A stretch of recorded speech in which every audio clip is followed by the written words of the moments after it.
बंदी छोड़ सतगुरु रामपाल जी परमेश्वर जी की जय हो।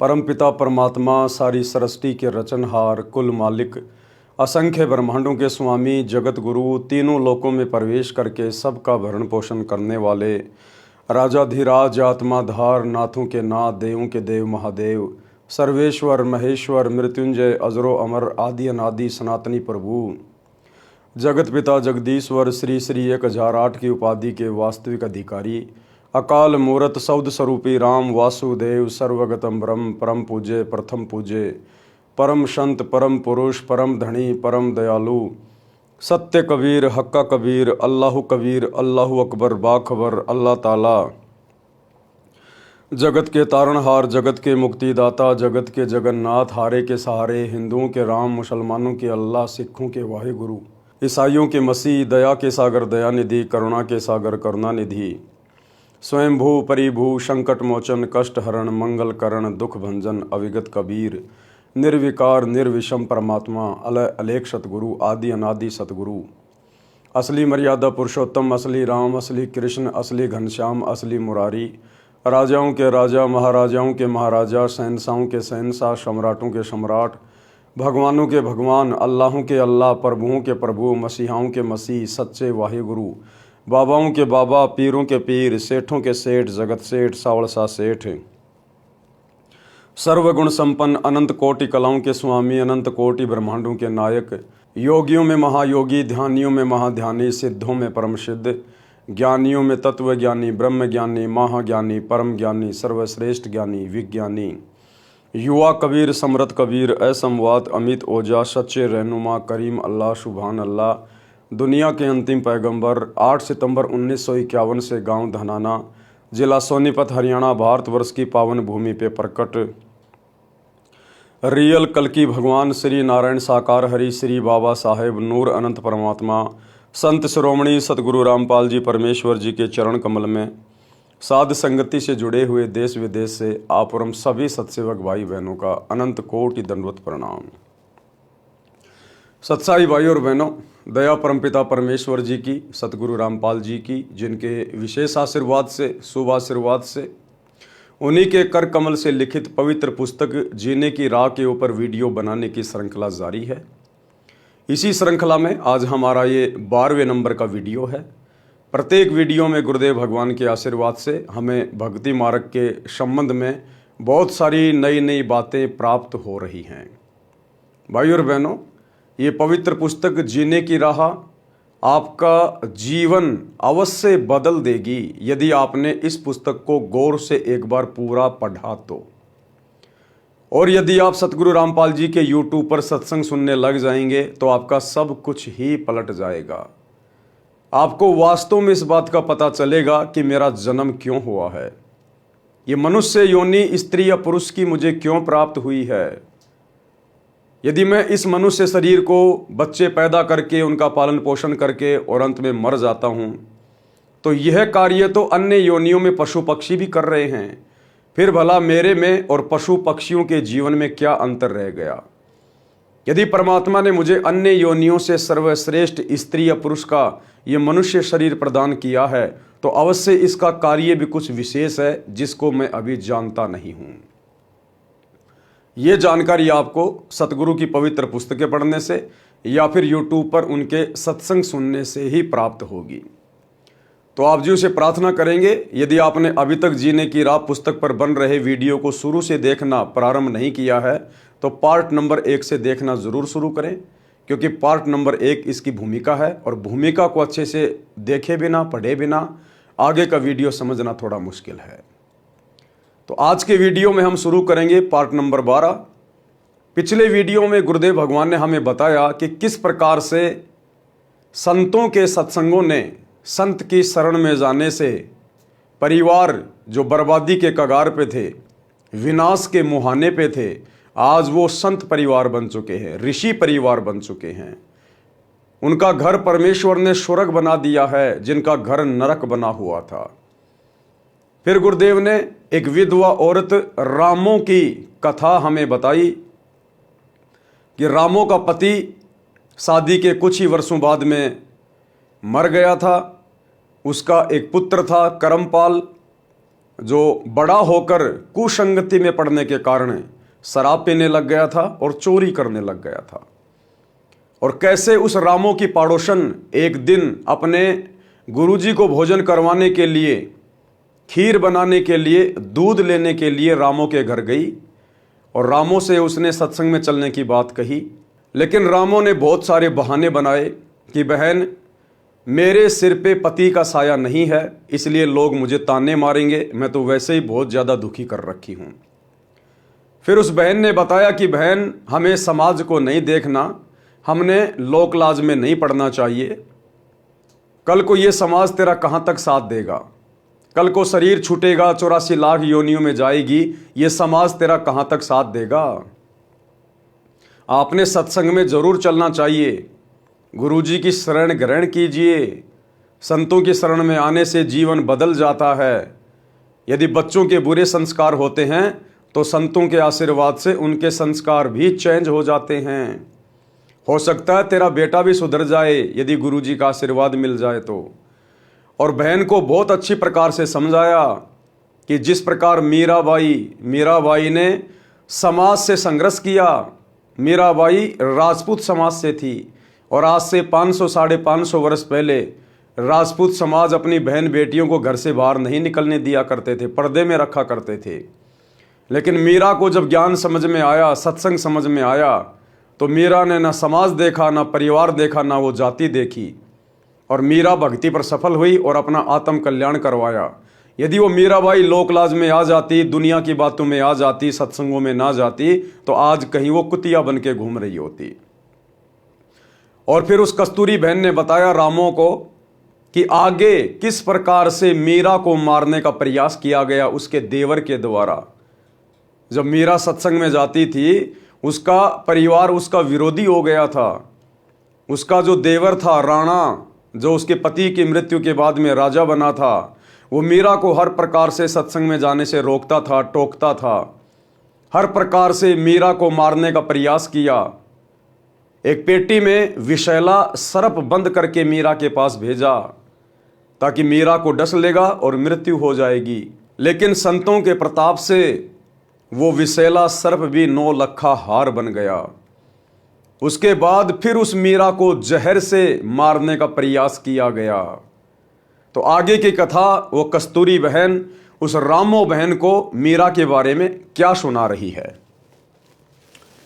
मीराबाई को विष से मारने की व्यर्थ कोशिश, यानी फिर उस राणा ने, मीराबाई के देवर ने, जब मीराबाई ने सत्संग में जाना नहीं छोड़ा कि भाड़ में जाओ समाज, भाड़ में जाओ ये जाति, आज यदि संतों के शरण में जाकर मैंने अपना आत्म कल्याण नहीं करवाया, इस मनुष्य शरीर से यदि मैंने भक्ति नहीं की, तो अगला जन्म मेरा 84 लाख योनियों में होगा, तब ये समाज मेरे क्या काम आएगा। तो राणा ने फिर से प्रयास किया कि मीरा को कैसे रोका जाए, ये तो बदनामी का कारण बन गई समाज में। तो एक सपेरे से जहर मंगवाया मीराबाई को पिलाकर मारने के लिए। मीराबाई को विष से मारने की व्यर्थ कोशिश। एक सपेरे से कहा कि भयंकर विष ला दे जिसे जीभ पर रखते ही व्यक्ति मर जाए। ऐसा विष लाया गया। राजा ने मीरा से कहा कि ये विष पी ले, अन्यथा तेरी गर्दन काट दी जाएगी। मीरा का देवर एक हाथ में तलवार लेके खड़ा है, एक हाथ में वो जहर का प्याला लेके खड़ा है और कह रहा है या तो जहर पी ले, अन्यथा आज तेरी गर्दन काटूंगा। तो मीराबाई ने सोचा गर्दन काटेगा तो दर्द होगा, मारना तो इसने है ही, क्यों ना मैं जहर पी लेती हूँ। तो मीराबाई ने अपने परमात्मा को याद करके और वो जहर का प्याला पी लिया। और आगे फिर क्या होता है। मीरा ने सोचा कि गर्दन काटने से तो पीड़ा होगी, विष पी लेती हूँ। मीरा ने विष का प्याला परमात्मा को याद करके पी लिया, लेकिन उन्हें कुछ नहीं हुआ। सपेरा बुलाया और उससे कहा कि यह नकली विष लाया है। सपेरे ने कहा कि वह प्याला कहाँ है। उसे प्याला दिया गया। सपेरे ने उस प्याले में दूध डालकर एक कुत्ते को वही पिला दिया। कुत्ता दूसरी बार जीभ भी नहीं लगा पाया और मर गया। मीरा की रक्षा किसने की? आज भी आध्यात्मिक ज्ञान से अपरिचित भगत समाज यही मानता है कि मीरा के विष को यानी जहर को श्री कृष्ण जी ने अमृत बनाया था। भाई और बहनों, जिस समय ये लीला हुई उस समय मीराबाई ने श्री कृष्ण जी की भक्ति छोड़ दी थी। मीराबाई को पता चल गया था कि श्री कृष्ण जी पूर्ण परमात्मा नहीं है। श्री कृष्ण जी की भक्ति करने से ये जीव 84 लाख योनियों के कष्ट से छुटकारा प्राप्त नहीं कर सकता। श्री कृष्ण अर्थात विष्णु जी तो स्वयं 84 लाख योनियों में जाते हैं, पशु पक्षी की योनियों में भयंकर कष्ट भोगते हैं, क्योंकि मीरा को कबीर परमात्मा मिल गए थे। मीरा को सच्चा सत्संग मिल गया था। उसके बाद मीरा ने मंदिर में जाना छोड़ दिया था, श्री कृष्ण जी की भक्ति करना छोड़ दिया था और ज्यादा से ज्यादा अपने गुरुदेव के सत्संग में जाया करती थी। मीरा को कबीर जी ने रविदास जी से उपदेश दिलवा दिया था। अन्यथा भाई और बहनों, विचार करने की बात है, यदि मीराबाई के जहर को श्री कृष्ण जी ने ही अमृत बनाया होता तो श्री कृष्ण जी की खुद जहरीले तीर से मृत्यु नहीं होती। आप सबको पता है, त्रेता युग में विष्णु जी रामचंद्र रूप में आए और अपने स्वार्थ के लिए बाली से सैन्य सहायता प्राप्त करने के लिए सीता को रावण से युद्ध करके छुड़वा कर लाने के लिए सुग्रीव के साथ में एग्रीमेंट किया गया था। सुग्रीव ने कहा कि आप मेरे को राज्य दिला दो किष्किंधा का, मेरे भाई को मारकर, मैं आपकी सैन्य मदद कर दूंगा। तो श्री रामचंद्र जी ने अपने स्वार्थ के लिए पेड़ की ओट लेकर धोखे से बाली को तीर मारा। मरते समय बाली ने कहा कि मेरी और आपकी तो कोई दुश्मनी थी नहीं, आपने मुझे धोखे से क्यों मारा, इसका बदला कब दोगे? तो श्री विष्णु उर्फ श्री रामचंद्र जी ने कहा कि द्वापर युग में मैं श्री कृष्ण रूप में जन्मूंगा, उस समय आपको मैं ये बदला दूंगा। द्वापर युग में वही श्री विष्णु जी श्री कृष्ण जी के रूप में देवकी के गर्भ से जन्मे, बड़े हुए, और जब उनका अंत समय आया तो जंगल में गए हुए थे, एक पेड़ के नीचे पैर के ऊपर पैर रख के लेटे हुए थे। श्री कृष्ण जी के पैर के तलवे में एक पद्म था जो 0 वाट के बल्ब की तरह चमका करता था। उधर से वो बाली वाली आत्मा द्वापर युग में एक बालिया नाम का शिकारी बना। वो जंगल में शिकार करने के लिए गया हुआ था और उसके पास जो तीर था वो तीर लोहे से बुझा हुआ था, वो तीर जहर से बुझा हुआ था। और उसने श्री कृष्ण जी के पैर में चमक रहे पद्म को एक हिरण की आंख समझकर और निशाना लगा दिया, और श्री कृष्ण जी के पैर में वो तीर जा लगा और श्री कृष्ण जी तीर लगते ही जोर जोर से चिल्लाने लगे, हाय मर गया, हाय मर गया। बालिया दौड़ के गया और देखा कि लगता है कोई इंसान मर गया। पास जाके देखा कि ये तो राजा है, हाथ जोड़े कि हे भगवान, मुझे तो पता नहीं था, मैंने तो हिरण की आंख समझ के तीर मारा, धोखे से लग गया। तब श्री कृष्ण जी ने कहा कि बालिया, ये तेरा दोष नहीं है, तूने अपना बदला पूरा कर लिया। अब बालिया बोला, भगवान आप राजा, मैं एक गरीब आदमी, आपका और मेरा क्या अदला बदला। तब श्री कृष्ण जी ने पूरी राम कहानी बताई कि ऐसे ऐसे त्रेता युग में तू सुग्रीव का भाई बाली था और मैंने तेरे को धोखे से मारा था और आज तूने भाई अपना बदला ले लिया। और कुछ ही समय उपरांत श्री कृष्ण जी की उस जहर से बुझे हुए तीर से मृत्यु हो जाती है। तो विचार करो भाई और बहनों, श्री कृष्ण जी की स्वयं की मृत्यु जहरीले तीर से हुई। वो श्री कृष्ण जी मीराबाई के जहर को अमृत में कैसे बदल सकता है? अगर इतनी पावर थी, इतनी सामर्थ्यता थी, तो खुद जहरीले तीर से क्यों मरा? ये विचारणीय विषय है, विचार करने की बातें हैं।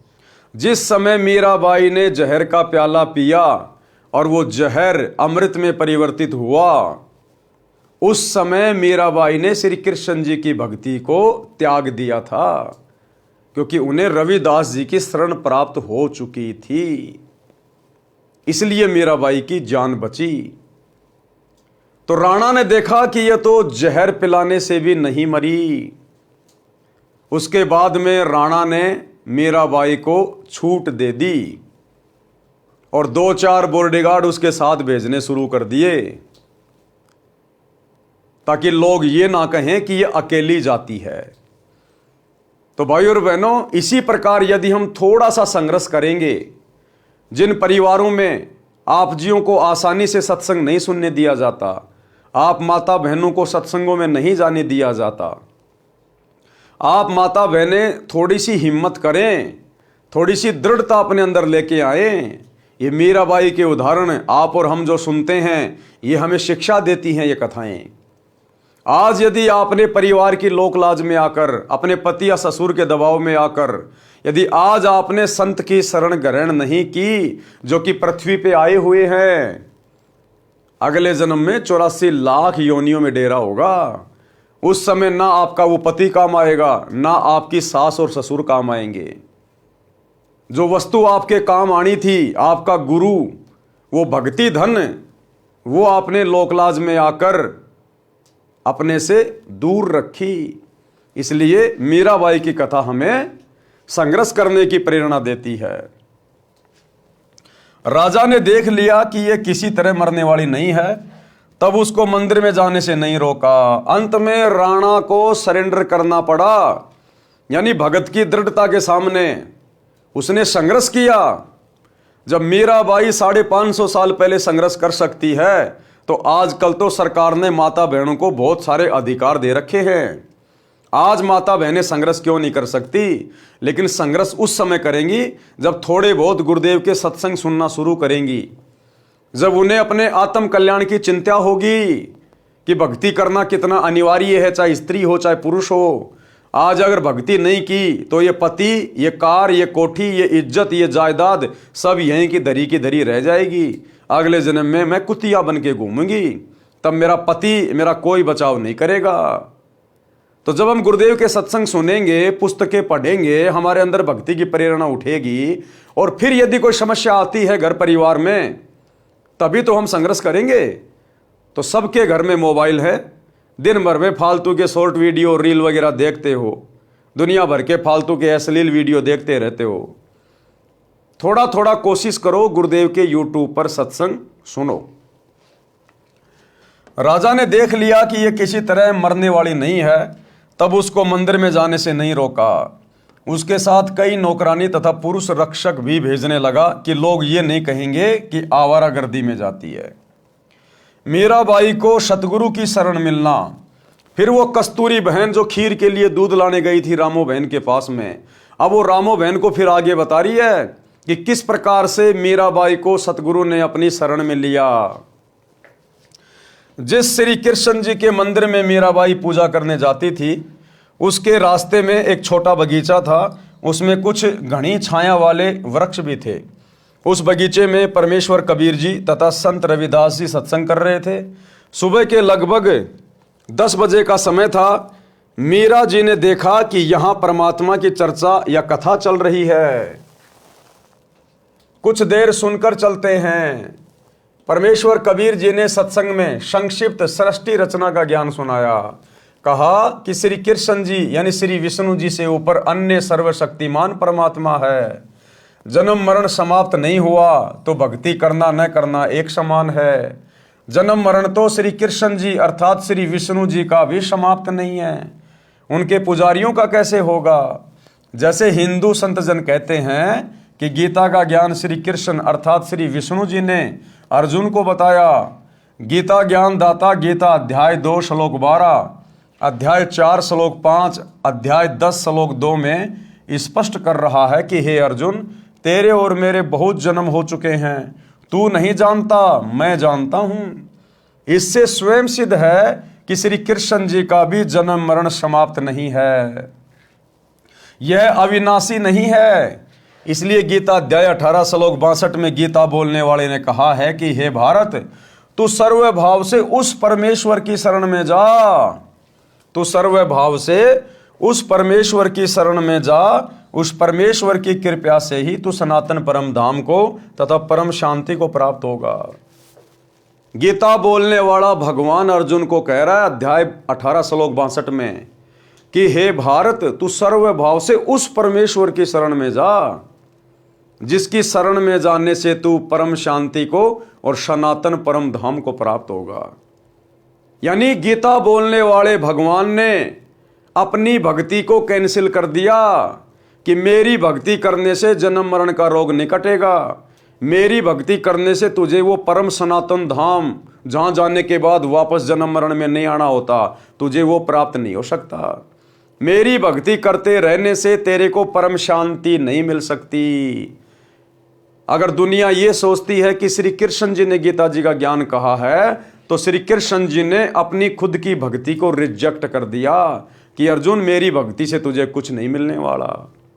उस परमेश्वर की शरण में जा, और उस परमेश्वर की शरण में गीता अध्याय 4 श्लोक 34 में कहा है कि वो तत्वदर्शी संत बताएगा वो परमेश्वर कौन है, परमात्मा कौन है, उसकी भक्ति क्या है, वो कैसे मिलेगा। और भाई वो तत्वदर्शी संत वर्तमान में धरती पर सतगुरु रामपाल जी के रूप में प्रकट है, जो उस समय श्री कृष्ण जी को भी नहीं मिला। आज आप और हमारा सौभाग्य परमात्मा धरती पे प्रकट है। परमेश्वर कबीर जी के मुख कमल से ये वचन सुनकर परमात्मा के लिए भटक रही आत्मा को नई रोशनी मिली। यानी मीराबाई को एकदम से झटका लगा, अरे मीराबाई तो मोक्ष के लिए भक्ति कर रही थी, और जब संतों के सत्संग में सुना कि श्री कृष्ण जी का भी जन्म मरण है, ये उनके भक्तों का कहां से जन्म मरण समाप्त कर देंगे, तो मीरा को बड़ा झटका सा लगा। सत्संग के उपरांत मीराबाई जी ने प्रश्न किया कि हे महात्मा जी, आपकी आज्ञा हो तो शंका का समाधान करवाऊं। कबीर जी ने कहा कि प्रश्न करो बहन जी। प्रश्न, हे महात्मा जी, आज तक मैंने किसी से नहीं सुना कि श्री कृष्ण जी से ऊपर भी कोई परमात्मा है। आज आपके मुख से सुनकर मैं दोराहे पर खड़ी हो गई हूं। मैं मानती हूं कि संत झूठ नहीं बोलते। परमेश्वर कबीर जी ने कहा कि आपके धार्मिक अज्ञानी गुरुओं का दोष है, जिन्हें स्वयं ज्ञान नहीं कि आपके सदग्रंथ क्या ज्ञान बताते हैं। देवी पुराण के 3 स्कंद में श्री विष्णु जी स्वयं स्वीकारते हैं कि मैं विष्णु, ब्रह्मा तथा शंकर नाशवान हैं। हमारा आविर्भाव यानी जन्म तथा तिरोभाव यानी मृत्यु होता रहता है। मीराबाई बोली कि हे महाराज जी, भगवान श्री कृष्ण मुझे साक्षात दर्शन देते हैं, मैं उनसे संवाद करती हूं। कबीर जी ने कहा कि हे मीराबाई जी, आप एक काम करो, भगवान श्री कृष्ण जी से ही पूछ लेना कि आपसे ऊपर भी कोई मालिक है। वे देवता हैं, कभी झूठ नहीं बोलेंगे। मीराबाई को लगा कि वह पागल हो जाएगी यदि श्री कृष्ण जी से भी ऊपर कोई परमात्मा है तो। रात्रि में मीरा जी ने भगवान श्री कृष्ण जी का आह्वान किया। त्रिलोकीनाथ प्रकट हुए। मीरा ने अपनी शंका के समाधान के लिए निवेदन किया कि हे प्रभु, क्या आपसे ऊपर भी कोई परमात्मा है? एक संत ने सत्संग में बताया है, श्री कृष्ण जी ने कहा कि मीरा, परमात्मा तो है परंतु वह किसी को दर्शन नहीं देता। हमने बहुत समाधि व साधना करके देख ली है, क्योंकि ये भी आत्माएं हैं। ब्रह्मा विष्णु महेश भी आत्मा है, परमात्मा नहीं है। इनको भी परमात्मा की चाहत है, और इन्होंने भी बहुत बार समाधि लगा लगा के ध्यान साधना कर करके कोशिश की, लेकिन इनको तत्वदर्शी संत प्राप्त नहीं हैं। और जिस विधि से परमात्मा मिलता है, उनके दर्शन होते हैं, उस विधि के अलावा आप चाहे कितना ही प्रयास कर लो, कितनी कठिन साधना या तप कर लो, परमात्मा नहीं मिल सकता। तो श्री कृष्ण जी ने कहा कि परमात्मा तो है हमारे से ऊपर, लेकिन हमने बहुत प्रयास कर लिया, उसने दर्शन नहीं दिए। हमने बहुत समाधि व साधना करके देख ली है। मीराबाई जी ने सत्संग में परमात्मा कबीर जी से यह भी सुना था कि उस पूर्ण परमात्मा को मैं प्रत्यक्ष दिखाऊंगा, सत्य साधना करके उसके पास सतलोक में भेज दूंगा। मीराबाई ने श्री कृष्ण जी से फिर प्रश्न किया कि क्या आप जीव का जन्म मरण समाप्त कर सकते हो? श्री कृष्ण जी ने कहा कि यह संभव नहीं। कबीर जी ने कहा था कि मेरे पास ऐसा भक्ति मंत्र है जिसे जन्म मरण सदा के लिए समाप्त हो जाता है। वह परम धाम प्राप्त होता है, जिसके विषय में गीता अध्याय 15 श्लोक 4 में कहा है कि तत्व ज्ञान तथा तत्वदर्शी संत की प्राप्ति के पश्चात परमात्मा के उस परम पद की खोज करनी चाहिए जहां जाने के पश्चात साधक फिर लौटकर संसार में कभी नहीं आते। उसी एक परमात्मा की भक्ति करो। मीराबाई ने कहा कि हे भगवान श्री कृष्ण जी, संत जी कह रहे थे कि मैं जन्म मरण समाप्त कर देता हूं, अब मैं क्या करूं, मुझे तो पूर्ण मोक्ष की चाहत है। श्री कृष्ण जी बोले कि मीरा, आप उस संत की शरण ग्रहण करो। श्री कृष्ण जी ने क्या कहा, अपना कल्याण कराओ। मुझे जितना ज्ञान था वह बता दिया। मीरा अगले दिन मंदिर नहीं गई, सीधी संत जी के पास अपनी नौकरानियों के साथ गई तथा दीक्षा लेने की इच्छा व्यक्त की तथा श्री कृष्ण जी से हुई वार्ता भी संत कबीर जी से साझा की। उस समय छुआछूत चरम पर थी। ठाकुर लोग अपने को सर्वोत्तम मानते थे। परमात्मा मान बढ़ाई वाले प्राणी को कभी नहीं मिलता। मीराबाई की परीक्षा के लिए कबीर जी ने संत रविदास जी से कहा कि आप मीरा राठौड़ को प्रथम मंत्र दे दो, ये मेरा आपको आदेश है। संत रविदास जी ने आज्ञा का पालन किया। संत कबीर परमात्मा जी ने मीरा से कहा कि बहन जी, वो बैठे संत जी, उनके पास जाकर दीक्षा ले ले। बहन मीरा जी तुरंत रविदास जी के पास गई और बोली, संत जी दीक्षा देकर कल्याण करो। संत रविदास जी ने बताया कि बहन जी, मैं चमार जाति से हूं। यानी मीराबाई का अंतःकरण चेक करना चाहते थे कि ये ठाकुरों की लड़की है, कल को समाज पता नहीं इसको क्या क्या कहेगा। और उसके बाद यदि नाम दीक्षा लेने के बाद इसने अपने गुरुजी में दोष देख लिया तो फिर ये पाप की भागी बन जाएगी। तो रविदास ने कहा कि बहन जी, मैं चमार जाति से हूं, आप ठाकुरों की बेटी हो, आपके समाज के लोग आपको बुरा भला कहेंगे, जाति से बाहर कर देंगे, आप विचार कर लें। मीराबाई अधिकारी आत्मा थी, परमात्मा के लिए मर मिटने के लिए सदा तत्पर रहती थी। बोली, संत जी आप मेरे पिता, मैं आपकी बेटी, मुझे दीक्षा दो, भाड़ में पड़ो समाज, कल को कुतिया बनूंगी तब ये ठाकुर समाज मेरा क्या बचाव करेगा। सत्संग में बड़े गुरुजी कबीर जी ने बताया है कि कबीर कुल करने के कारण हंसा गया भिगोए, तब ये कुल क्या कर लेगा जब तू 4 पांव का होए। ये शरीर छूटने के बाद जब 84 लाख योनियों में जाएंगे और बैल का या गधे का या कुत्ते का जीवन मिलेगा, और जब यहाँ पर घूमता फिरूंगा, हांडता फिरूंगा, लोगों के लट खाते फिरूंगा, उस समय ये समाज मेरा क्या बचाव करेगा। मेरा बचाव तो गुरु ने करना है, सच्ची भक्ति ने करना है। इसलिए बाढ़ में जाओ समाज, मैंने तो अपना आत्म कल्याण करवाना है। शब्दार्थ, कबीर परमेश्वर जी सतर्क कर रहे हैं कि हे भगत, जो कुल परिवार व समाज की शर्म के कारण भक्ति नहीं करते, कहते हैं कि घर परिवार वाले व संसार के व्यक्ति मजाक करेंगे कि नाम दीक्षा लेकर दंडवत प्रणाम करते हो, अन्य देवी देवताओं की पूजा नहीं करते हो, श्राद्ध पिंडदान नहीं करते हो, तुम्हें शर्म आनी चाहिए। उन्होंने अपना मानव जीवन नष्ट कर लिया। भक्ति न करने से जब 4 पैर के पशु यानी गधे, कुत्ते, सुअर, बैल आदि बनोगे, तब ये कुल व संसार के व्यक्ति क्या बचाव करेंगे। भक्ति ने बचाव करना था, वह की नहीं, इसलिए भक्ति करो। इसलिए भाई सच्चे सतगुरु की शरण में आके भक्ति शुरू कर दीजिए। भक्ति बहुत आवश्यक है। ये मनुष्य शरीर स्त्री या पुरुष का केवल हमें भक्ति के लिए मिलता है। संत रविदास जी उठकर संत कबीर जी के पास गए और सब बात बताई।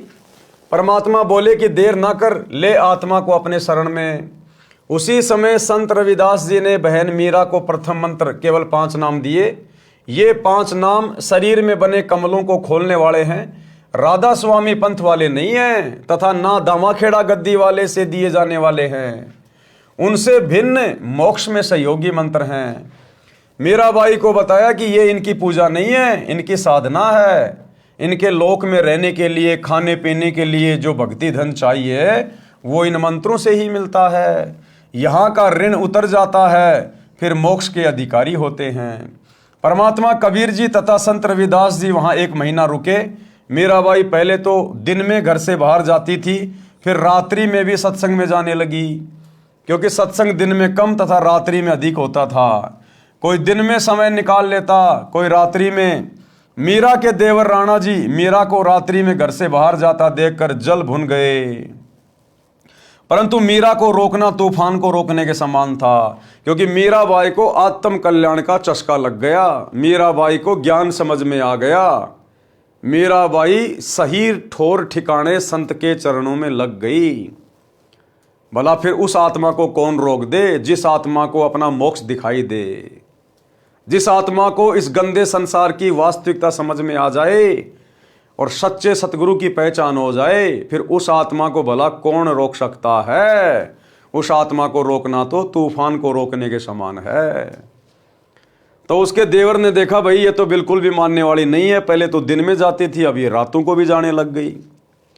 इसलिए राणा जी ने अपनी मौसी जी यानी मीरा की माता जी को बुलाया और मीरा को समझाने के लिए कहा कि इसने हमारी इज्जत का नाश कर दिया। बेटी माता की बात मान लेती है। मीरा की माता ने मीरा को समझाया, मीरा ने उसका तुरंत उत्तर दिया।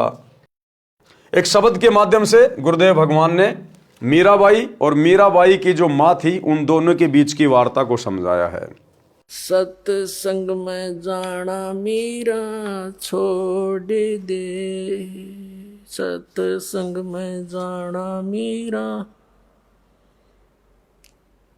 आए मारी लोग करें तकरार, सत्संग में जाना मीरा छोड़ दे, आए मारी लोग करें तकरार, सत्संग में जाना मीरा छोड़ दे, सत्संग में जाना मीरा छोड़ दे, हाय मारी लोग करें तकरार, सत्संग में जाना मीरा छोड़ दे, सत्संग में जाना मेरा ना छूटेरी, सत्संग में जाना मेरा ना छूटेरी, हारी चाहे जड़ के मरो संसार,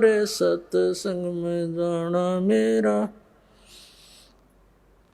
हारी चाहे जल के मरो संसार, सत्संग में जाना मेरा, थारे सत्संग के राह में है, थारे सत्संग के राह में है, आए वहाँ पर रहते हैं काले नाग, कोई कोई नाग तन डस लेवे, आए वहाँ पर रहते हैं काले नाग, कोई कोई नाग तन डस लेवे, जब गुरु जी की मेरे फेरी, जब गुरुओं की मेरे फेरे, हारी वस गंडे वे बने जाव, सत्संग में जाना मेरा ना छूटेरी, हारी व तो सरप गंडे वे बने जाव, सत्संग में जाना मेरा, सत्संग में जाना मीरा छोड़ दे, सत्संग में जाना मीरा छोड़ दे, आए मारी लोग करें तकरार, सत्संग में जाना मीरा छोड़ दे, सत्संग में जाना मेरा ना छूटेरी, सत्संग में जाना मेरा ना छूटेरी, हारी चाहे जड़ के मरो संसार, सत्संग में जाना मेरा, थारे सत्संग के राह में है। वह माता डराना चाहती है बेटी को, संग के राह में आए वहाँ पर रहते हैं बब्बर शेर, कोई कोई शेर तन खा लेवे, कोई कोई शेर तन खा लेवे, जब गुरु जी की मेहर होवेरी, जब सतगुरु जी की मेहर होवेरी।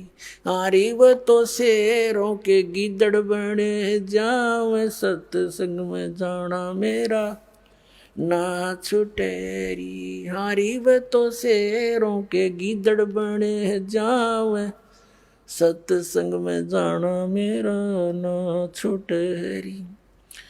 तुम थारे सत्संग के बीच में है, थारे सत्संग के बीच में।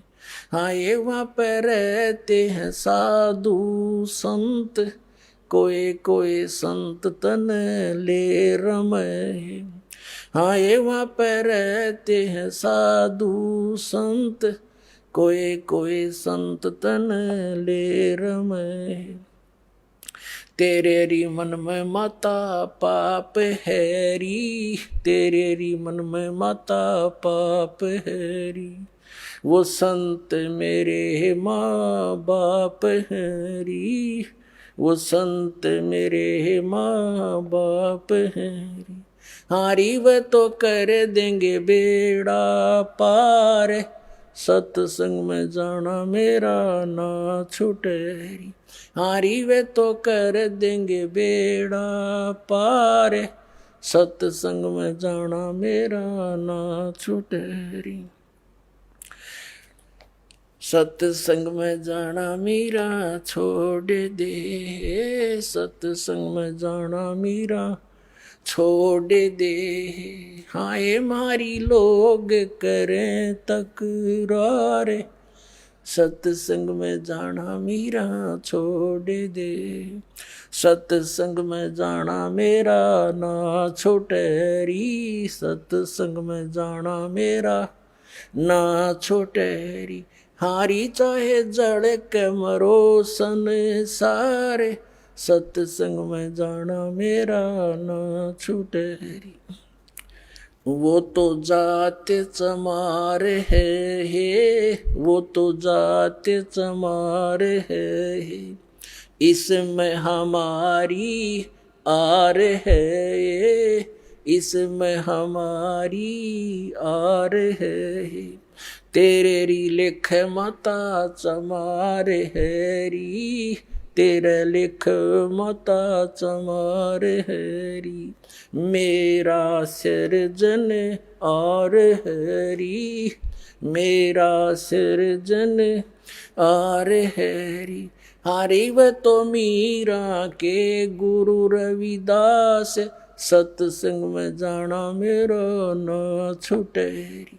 हारी व तो मीरा के गुरु रविदास, सत्संग में जाना मेरा ना छुटेरी। शब्दार्थ, मीराबाई की माता ने कहा कि हे मीरा, तू सत्संग में जाना बंद कर दे।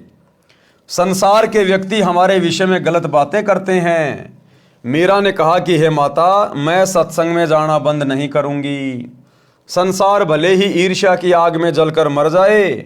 माता ने मीरा को भय कराने के लिए बताया कि जिस रास्ते से तू रात्रि में सत्संग सुनने के लिए जाती है, उस रास्ते में सर्प तथा सिंह रहते हैं, वे तुझे मार देंगे। मीरा ने उत्तर दिया कि मेरे गुरुजी इतने समर्थ हैं। क्या कहा मीरा ने? कि मेरे गुरुजी इतने समर्थ हैं, वे कृपया करेंगे तो शेर भी गीदड़ की तरह व्यवहार करेंगे, गीदड़ की तरह।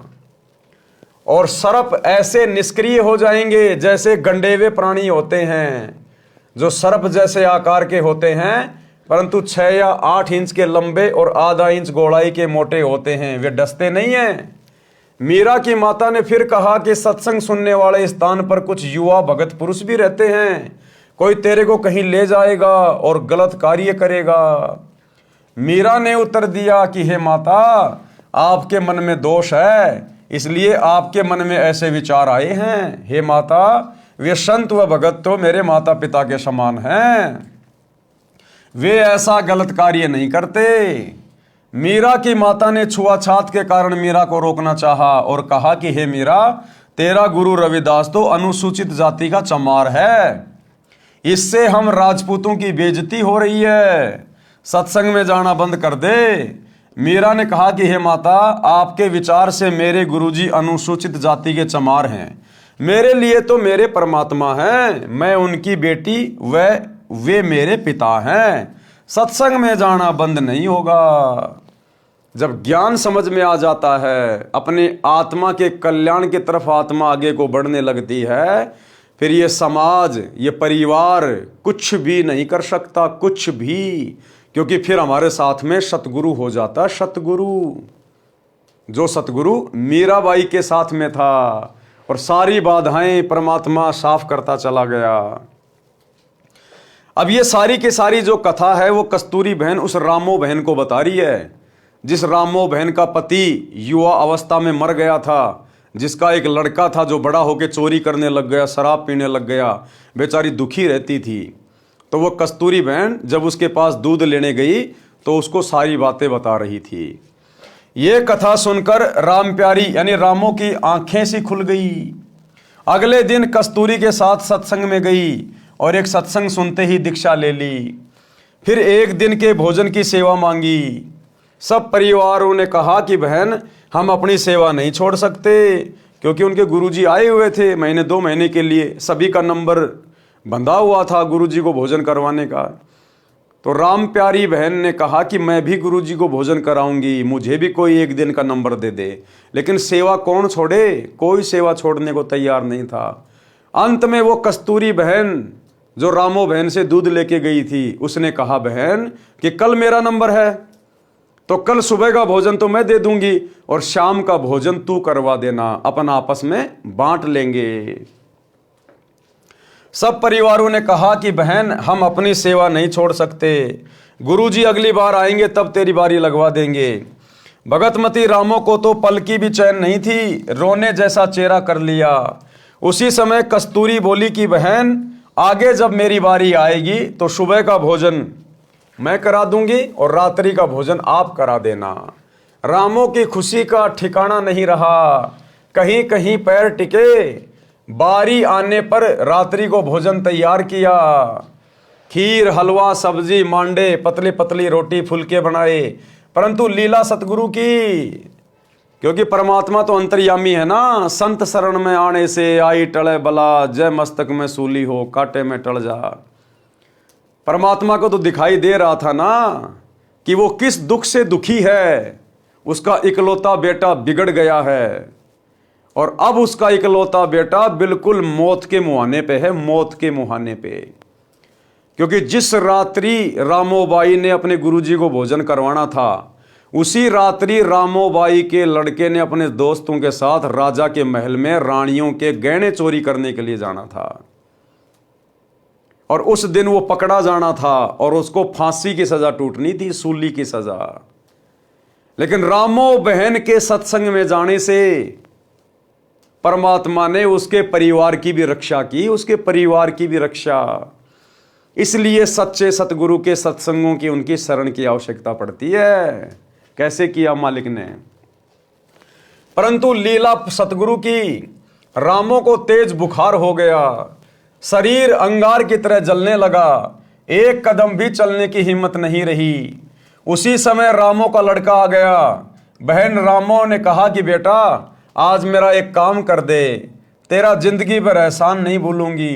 बेटा, मैंने गुरु बनाया है, आज रात्रि का भंडारा तेरी ताई भगतमती कस्तूरी की बारी से मांग कर लिया है। बेटा देख, मेरे को तेज बुखार हो गया है, बदन आग की तरह जल रहा है, चलने की हिम्मत नहीं है। लड़का बोला कि मुझे समय नहीं है, क्योंकि लड़के को तो चोरी करने के लिए जाना था। अब माँ को पता नहीं था ये निकम्मा चोरी भी करने लग गया। लड़का बोला कि मुझे समय नहीं है, मैं ना देख कर आऊं भोजन आश्रम में। माताजी, आप उस आश्रम में ना जाया करो, मुझे आपके बारे में बहुत कुछ सुनना पड़ता है।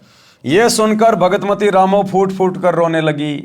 लड़के को दया आई, परंतु झुंझलाकर बोला, कहाँ है भोजन, दे आता हूं। रामो बहन तुरंत उठी और सब भोजन दे दिया। लड़का उस भोजन को एक तसले में रखकर आश्रम में ले गया। रामो गुरुजी से बार बार निवेदन करती थी कि गुरुजी, लड़का नशा करता है, घर की ठोर बिटोड़ा कर रखा है, बात नहीं मानता, उसको भी शरण में ले लो। अगले दिन लड़के को आश्रम में देखकर अन्य भगत तथा भगतमती कहने लगे कि गुरुजी ने सुन ली रामो दुखिया की, बेटा स्वयं भोजन लेकर आ गया। गुरुजी को पता चला तो हर्ष हुआ कि बेटी रामो बस गई, यानी अब उसका घर सुरक्षित हो गया, घर उसका सुरग बन गया क्योंकि उसका बेटा आ गया। सुन ली भगवान ने। लड़का बोला महाराज जी मेरी माता जी को जवर हो गया है, मैं भेजा हूं, भोजन करो। संत जी भोजन के लिए बैठ गए और सोचा लड़का पहली बार आया है, कुछ ज्ञान सुना दूं। संत जी ने कहना शुरू किया कि बेटा माता पिता की सेवा करनी चाहिए, उनकी आज्ञा का पालन करना चाहिए, मोक्ष के लिए गुरु बनाकर सत्य भक्ति करनी चाहिए। नशे ने तो बड़े बड़े घर उजाड़ दिए। लड़का तो जला भुना बैठा था, उसे तो पल पल की देरी महसूस हो रही थी क्योंकि उस रात्रि में उसने अपने साथी चोरों के साथ राजा के घर में चोरी करने जाना था। रात्रि के 12 बजे नगर से बाहर मंदिर में इकट्ठा होकर चोरी करने जाना था। उनकी कल्पना थी कि रानियों के महंगे महंगे हार होते हैं, वे चुरा कर लाएंगे, माला माल हो जाएंगे। इसलिए लड़का संत जी से बोला कि बाबा जी जल्दी भोजन खा ले, मुझे शिक्षा की आवश्यकता नहीं है। संत जी को अच्छा सा नहीं लगा, मन में विचार किया कि रामो वास्तव में दुखी है इस शैतान से। खाना खाते ही बिना बर्तन धोए बर्तन उठाकर चल पड़ा नगर की ओर। आधे रास्ते से अधिक तय करने के पश्चात उसके पैर में मोटी सूल कीकर का कांटा लग गई। पैर में बहुत पीड़ा हुई, चलने में भी कठिनाई हुई। जैसे तैसे घर आया, आंगन में बर्तन पटक कर लगा अपनी माता को उलाने देने। आज ही तेरे गुरुजी के दर्शन किए, आज ही मेरे भाग फूट गए, मेरे पैर में कांटा लग गया, मैं चलने लायक भी नहीं रहा। क्योंकि उसको तो दुख हो रहा था ना कि तेरे यार दोस्त तो आज रानियों के महंगे महंगे गहने चुरा के लाएंगे, वो तो माला माल हो जाएंगे, तेरे पैर में कांटा चुभ गया, तू जान नहीं पाएगा। तो वो सोच रहा था मुझे बहुत बड़ा नुकसान हो गया। बोला मैं तो आज ही गया था तेरी गुरुजी के आश्रम में, मेरे तो भाग फोड़ दिए उसने, और बता नहीं रहा कि मैं चोरी करने जा रहा था। आज के पश्चात आश्रम की ओर मुख करके भी ना सोऊं। रामो का बुखार हल्का हो चुका था। जल्दी से उठी और कांटा लगे पैर को धोया। उसके पैर तेल की गाद यानी तेल के नीचे जमा मैल को कपड़े से बांध दिया और सुबह कांटा निकलवाने की योजना बनाई।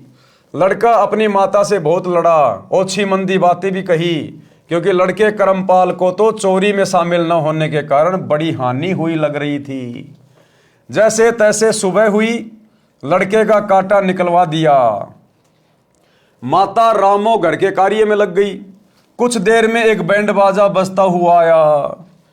अब रात को उसके दोस्त जो चोरी करने गए थे वो पकड़े गए और पकड़ने के बाद में उसको सूली की सजा सुना दी गई उन सबको। मंत्रियों ने कहा कि महाराज जी सोचिए कितने बड़े खूंखार चोर हैं, ये आम व्यक्तियों को, आम जनता को कहां बख्शेंगे जो राजा के महल में चोरी करने की हिम्मत दिखा रहे हैं। इनको तो कड़ी से कड़ी सजा मिलनी चाहिए। तो राजा ने कहा इनको सूली तोड़ दो इनको। उस समय सूली की सजा बहुत ही ज्यादा पीड़ादायक होती थी, मृत्युदंड होता था सूली की सजा। एक 5-6 फुट का भाला होता था, भाला ऊपर से बिल्कुल पहना, उसके ऊपर एक लकड़ी का एक वो चकड़ा होता था और जिसको सजा दी जाती थी, जिसको सूली तोड़ी जाती थी, उसको अच्छी तरीके से बांध के और उसकी गुदा के बल उसको वहां बैठा दिया जाता था। वो भाला उसकी गुदा द्वार से होकर धीरे धीरे धीरे धीरे उसकी खोपड़ी से निकलता था। तड़फ तड़फ के मौत होती थी। उसको कहते हैं सूली तोड़ना। तो उसकी माता ने सुबह उसका कांटा निकलवा दिया। वो अपने घर पे बैठा हुआ था। थोड़ी देर बाद देखा कि बैंड बाजे बज रहे हैं और वो बैंड बाजे विशेष आवाज में होते थे जब किसी को कोई सजा देनी होती थी। और सजा देने से पहले उन चोरों को, उन डकैतों को बैंड बाजे के साथ सैनिक पकड़कर पूरे गांव में घुमाते थे ताकि दूसरे लोगों को शिक्षा मिले कि चोरी करना कितना बड़ा जुर्म है, चोरी करेंगे तो हमें भी सूली की सजा तोड़ी जाएगी। तो उनसे कहलवाया जा रहा था कि भाई चोरी नहीं करनी चाहिए, चोरी करना बुरी बात है, और देखो हमने चोरी करी थी, आज शाम को हमें सूली की सजा दी जाएगी। अब वो बैंड बाजा बजता हुआ आ रहा था, लड़का बाहर निकला बैंड बाजे की आवाज सुनकर।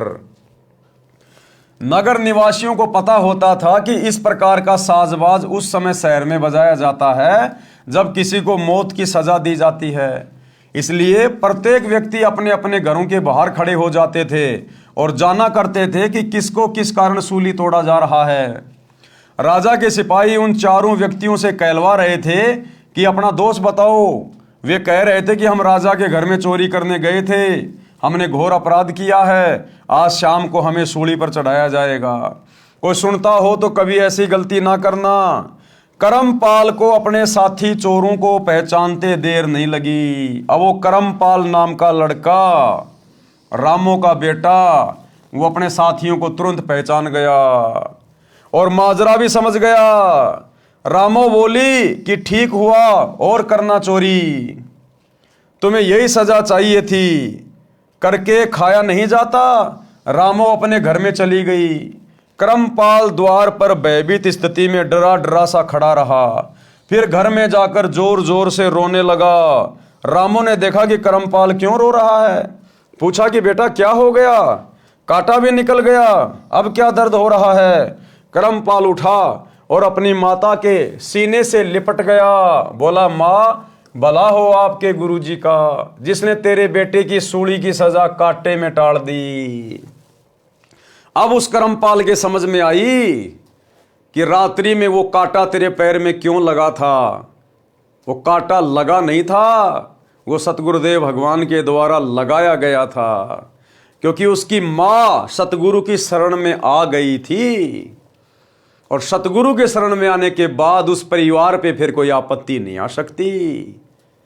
अगर किसी की मृत्यु होनी है, किसी का एक्सीडेंट होना है, किसी ने बीमारी में मरना है, और अगर परिवार का एक सदस्य भी नाम उपदेश ले लेता है और मर्यादा में रह के भक्ति करता है, तो परमात्मा पूरे परिवार पे आने वाली आपत्ति को टालते हैं। तो अब उस करमपाल को समझ में आ गया और कहा कि माँ भला हो तेरे गुरुजी का, जो मेरे पैर में कांटा लग गया। भला हो आपके गुरुजी का, जिसने तेरे बेटे की सूली की सजा कांटे में टाल दी। माँ आज तेरा बेटा सूली चढ़ना था, माँ आप कैसे जीवित रहती। रामो बोली कि मेरा बेटा क्या चोर है, क्यों टूटती सूली, चोरों को सजा मिलती है।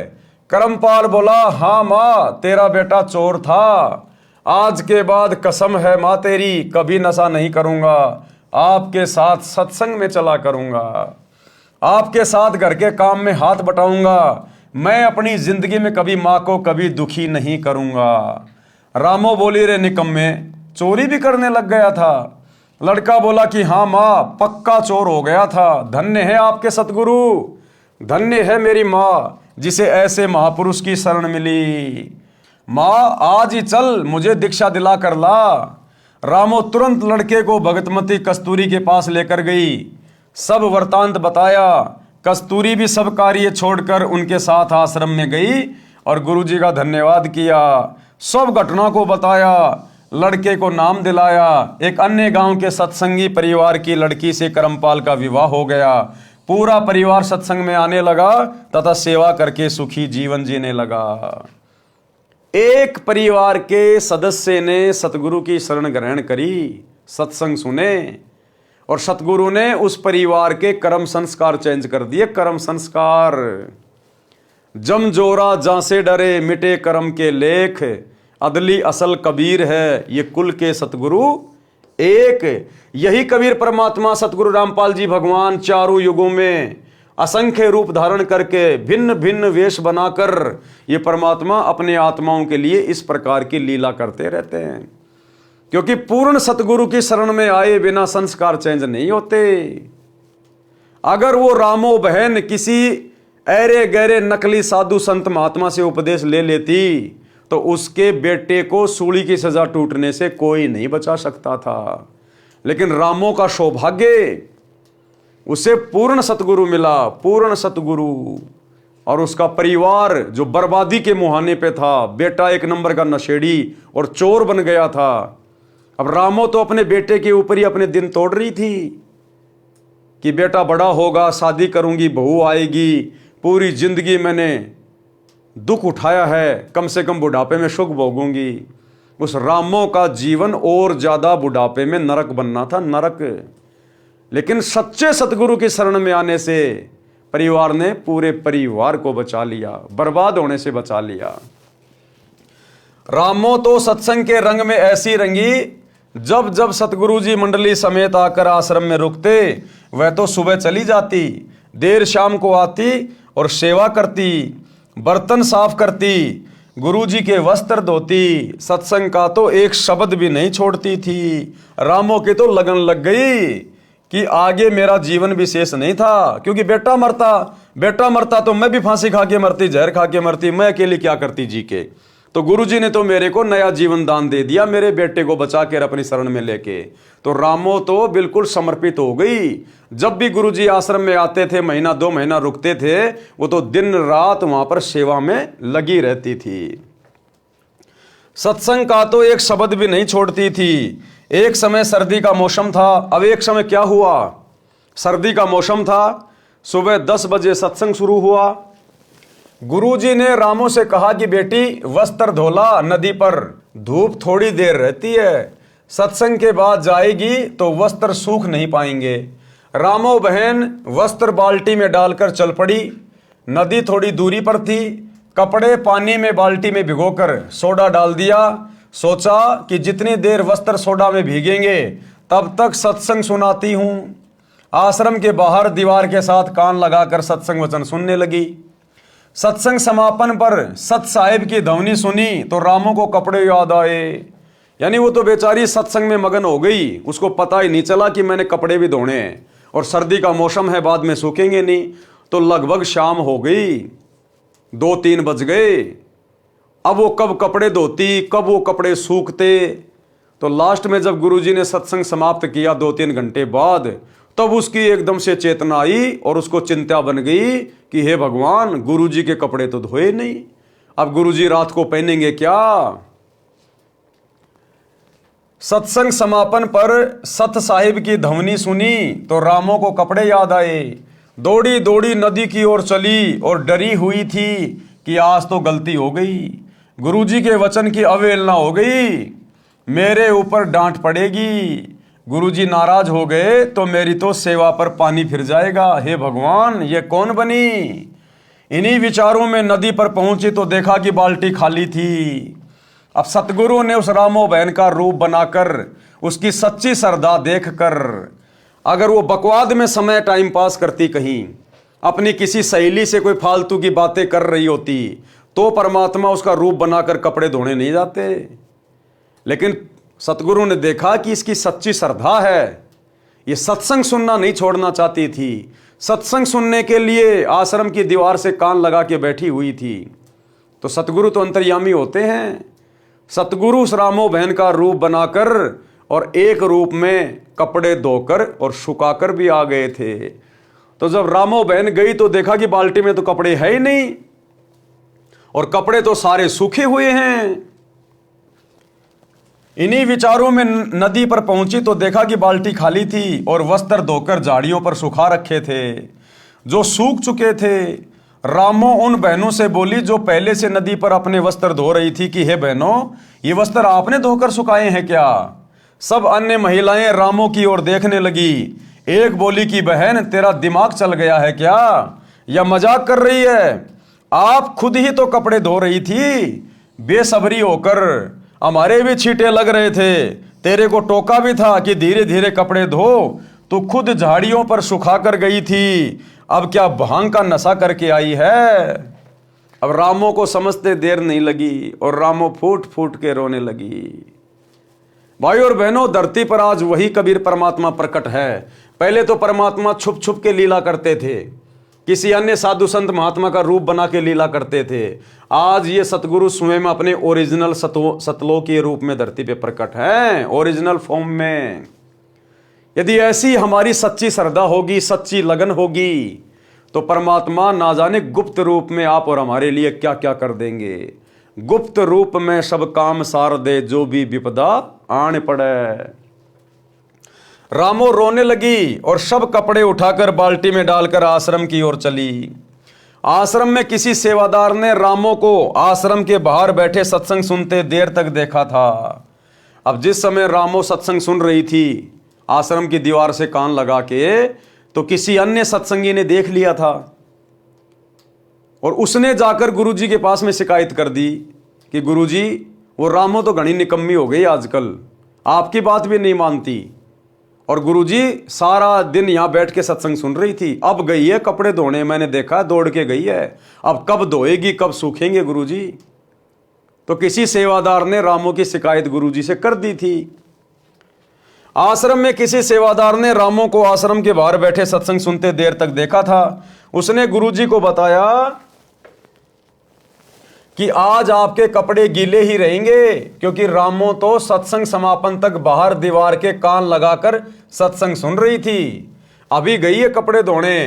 इतने में रामो ने आश्रम में प्रवेश किया और कपड़े गुरुजी के पास रखकर फूट फूट कर रोने लगी। संत जी ने कपड़े छुए तो पूर्ण रूप से सूखे थे। रामो से रोने का कारण पूछा तो बताया कि गुरुजी, आपने दुखी होकर स्वयं कपड़े धोए, मेरे से गलती हो गई। मैंने ऐसे ऐसे सोचा था कि कुछ देर सत्संग सुनकर कपड़े धोऊंगी, परंतु ध्यान नहीं रहा। गुरुजी बोले कि बेटी, परमात्मा कबीर जी रामो बनकर कपड़े धोए हैं, यानी हमेशा ये परमात्मा अपने आप को छुपाता है। संत रूप में जब भी आते हैं अपने आप को छुपाते हैं। उस समय थे सतगुरु रूप में कबीर जी, लेकिन क्या कहा कि सतगुरु कबीर जी मेरे रूप में आकर तेरे कपड़े धो के गए हैं। गुरुजी बोले कि बेटी, परमात्मा कबीर जी रामो बनकर कपड़े धो गए हैं। जो बच्चा गऊ की नजर में यूं साईं को संत, भक्तों के पीछे फिरे भगत वत्सल भगवंत। शब्दार्थ, जैसे गाय अपने बच्चे के ऊपर एक टक नजर रखती है कि कोई पशु पक्षी या मनुष्य मेरे बच्चे को मार ना दे, इसी प्रकार परमात्मा यानी सतगुरु अपने भगत के ऊपर दृष्टि रखता है। जैसे गाय का बच्चा खेलता कूदता किसी और दौड़ जाता है, तो गाय भी उसके पीछे पीछे उसकी सुरक्षा के लिए दौड़ती है। इसी प्रकार परमात्मा जो भक्तों का हितकारी है अपने भक्तों के पीछे पीछे फिरता है, उनकी सुरक्षा के लिए साथ रहता है। परमात्मा ने अब्राहिम सुल्तान आदम को नरक से निकालने के लिए बांदी रूप स्त्री बनकर शरीर पर कोरड़े खाए थे। बेटी, दुखी ना हो, तेरा उद्देश्य गलत नहीं था। परमात्मा तो सच्ची लगन व भाव के भूखे हैं। रामो शांत हुई, सत्संग से रामो बस गई, मोक्ष भी मिला।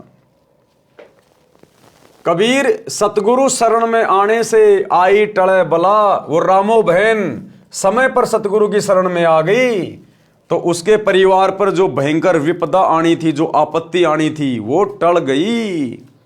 सतगुरु शरण में आने से आई टले बला। जय भाग्य में सूली लिखी हो, उसके बेटे के भाग्य में वो सूली टूटना लिखा था, वो कांटे में टल जा, यानी थोड़ी बहुत आपत्ति में वो मामला टल जाएगा। समर्थ कबीर परमेश्वर के कृपा पात्र सच्चे गुरु सतगुरु से दीक्षा लेने वाले भगत या भगतमती की परमात्मा रक्षा करता है।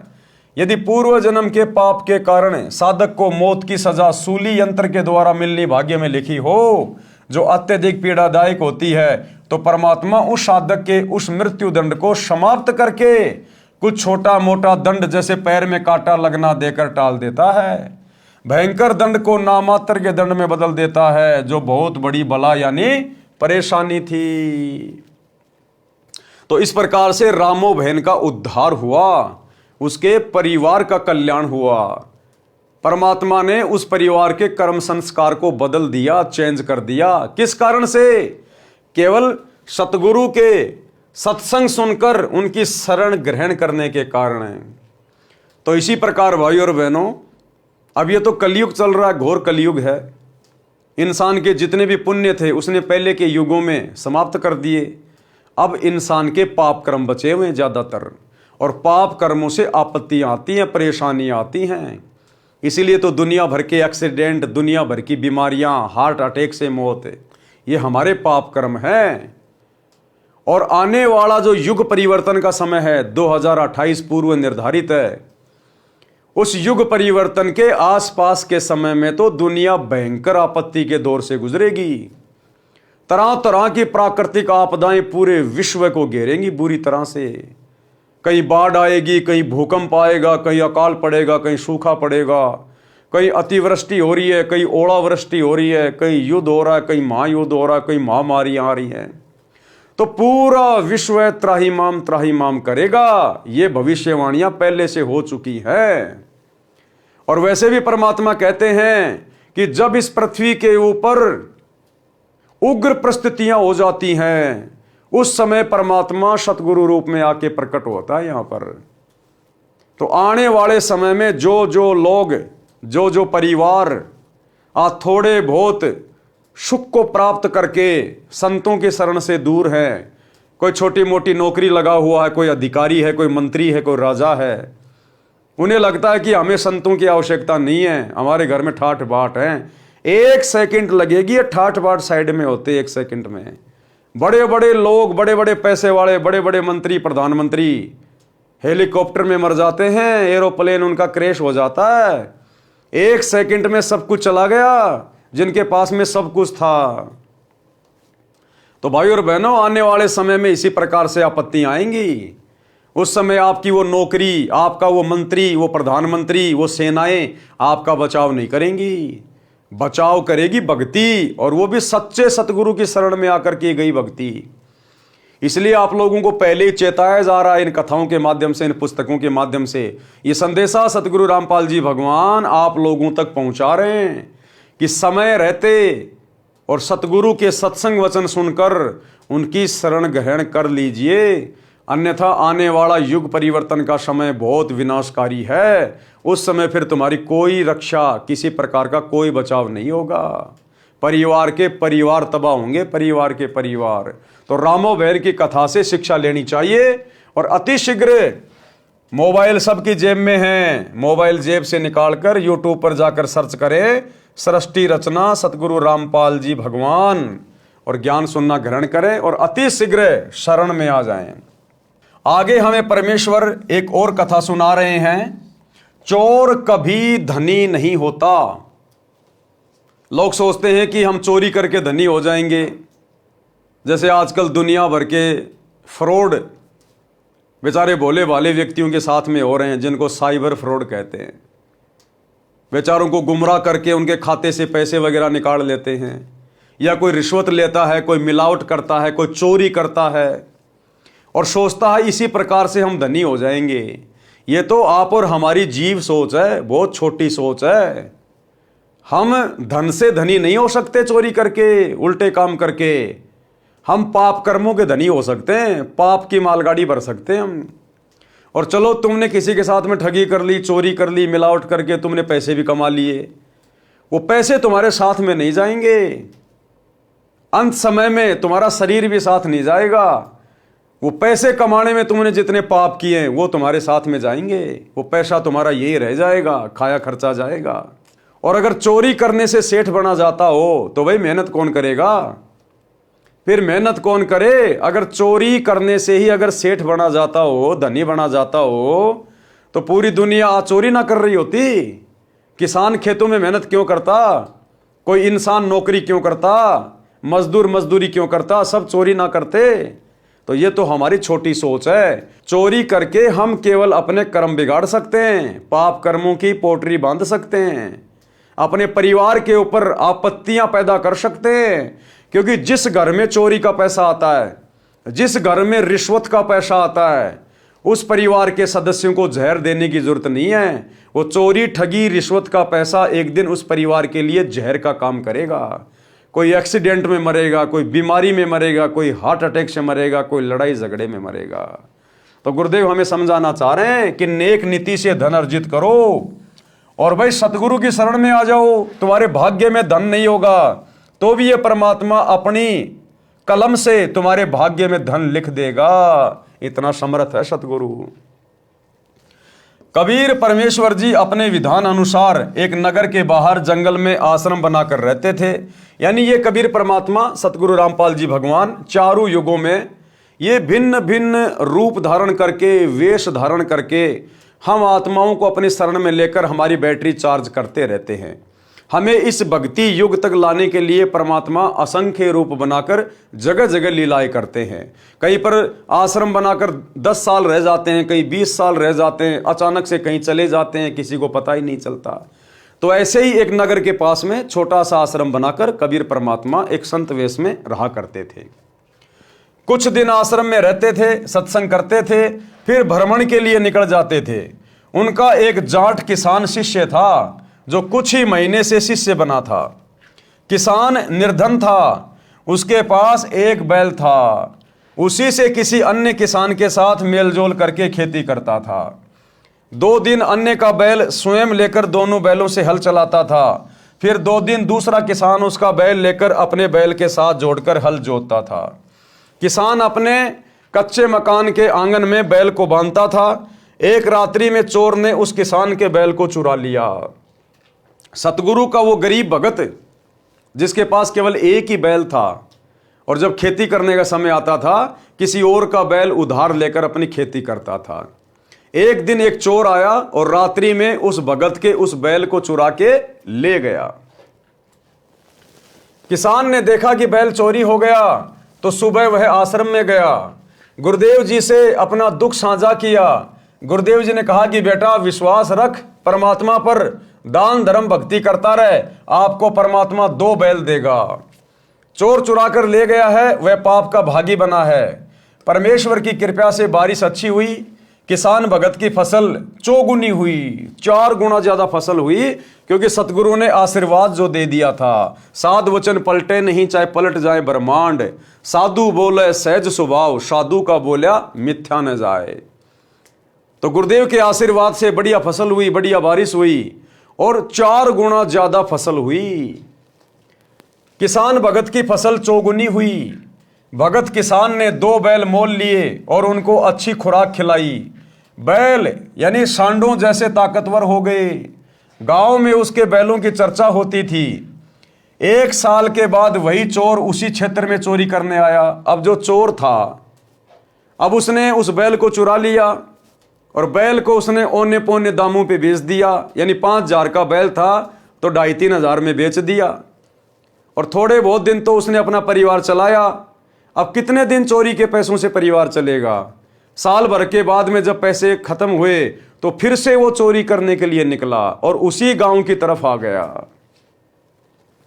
1 वर्ष पश्चात वही चोर उसी क्षेत्र में चोरी करने आया। कहीं दांव नहीं लगा। उसने विचार किया कि जिसका बैल चुराया था उसके घर देखता हूं, हो सकता है कोई और बैल ले आया हो। देखा तो 2 बैल खागड़ू जैसे बंधे थे। चोर ने दोनों चुरा लिए। किसान जागा तो बैल चोरी हो चुके थे। गुरुजी से बताया तो गुरुजी ने कहा कि बेटा तेरे घर 4 बैल देगा भगवान। चोर कभी सेठ नहीं हो सकता, पाप इकट्ठे करता है। रजा परमात्मा की, आशीर्वाद गुरुदेव का, बारिश ने किसानों की मौज कर दी। भगत किसान के पास जमीन पर्याप्त थी परंतु बारिश के अभाव से खेती थोड़े क्षेत्र में करता था। बारिश अच्छी हो गई, 2 बैल मोल लिए, 2 कर्जे पर लिए, खेती अधिक जमीन में की, 1 नौकर हाड़ी रखा। 1 वर्ष में सब कर्ज भी उतर गया। बैल 4 हो गए, खागड़ू जैसे मोटे मोटे तगड़े तगड़े। मकान भी पक्का बना लिया। चोर 2 साल के बाद उधर गया और पहले उसी किसान की स्थिति देखने लगा। चोर ने देखा कि 4 बैल सांडू जैसे बंधे हुए हैं। चोर तो माथा पकड़ के बैठ गया कि हे भगवान, मेरा तो दिवाला निकल गया, मेरा तो परिवार बर्बादी के कगार पे आ गया। इसके बैल चोरी करते करते और इसके घर में 3 बैल चोरी हो गए, फिर भी इसके घर में परमात्मा ने मौज कर रखी है। तो चोर ने सोचा भैया इस आदमी से तो पूछना चाहिए ये क्या जंतर मंत्र करता है। तो चोर उसके पास गया। चोर ने किसान को रात्रि में नींद से उठाया तो किसान बोला कौन हो आप? चोर ने कहा कि मैं चोर हूं, जिसने तेरे 3 बैल चुराए थे। किसान बोला भाई मेरी नींद खराब ना कर, तू अपना काम कर, परमात्मा अपना काम कर रहा है, मुझे सोने दे।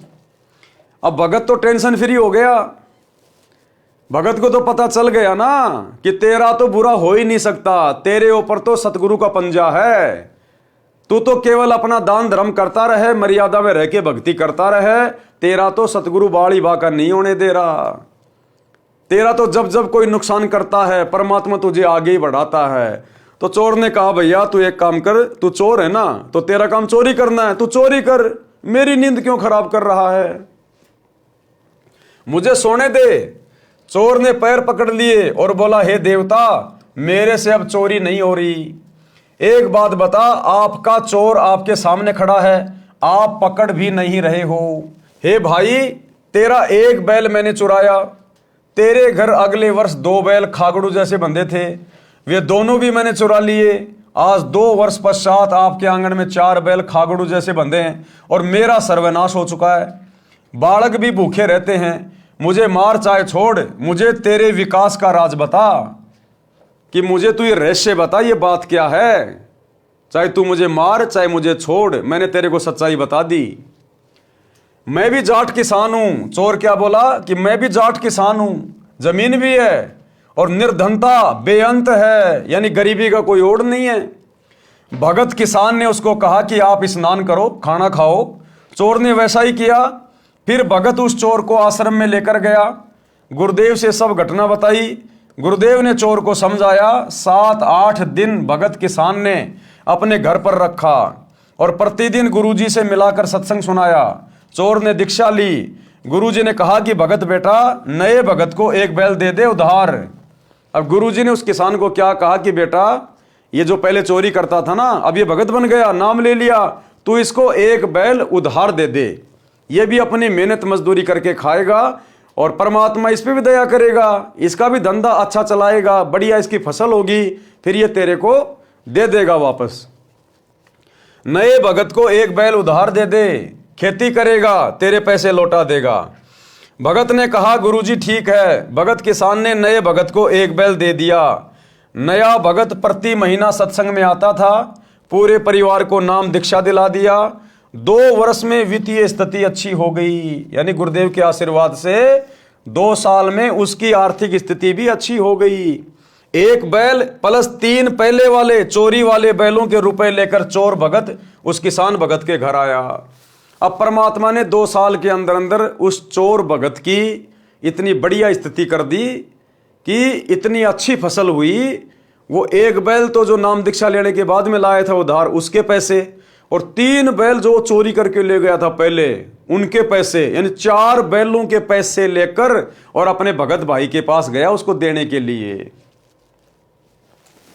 उसके बच्चे भी साथ थे। किसान भगत ने उस चोर भगत से सब पैसे देकर कहा कि मुझे क्षमा करना, आपका उपकार मेरी 7 पीढ़ी भी नहीं उतार पाएगी।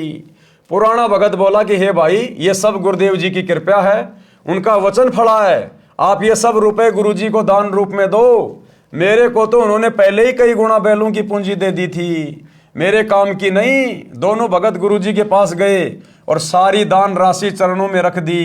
गुरुजी ने भोजन भंडारा लंगर में लगा दिया, सत्संग किया। इस प्रकार चोरी का धन मोरी में जाता है, भगत सदा फलता फूलता है।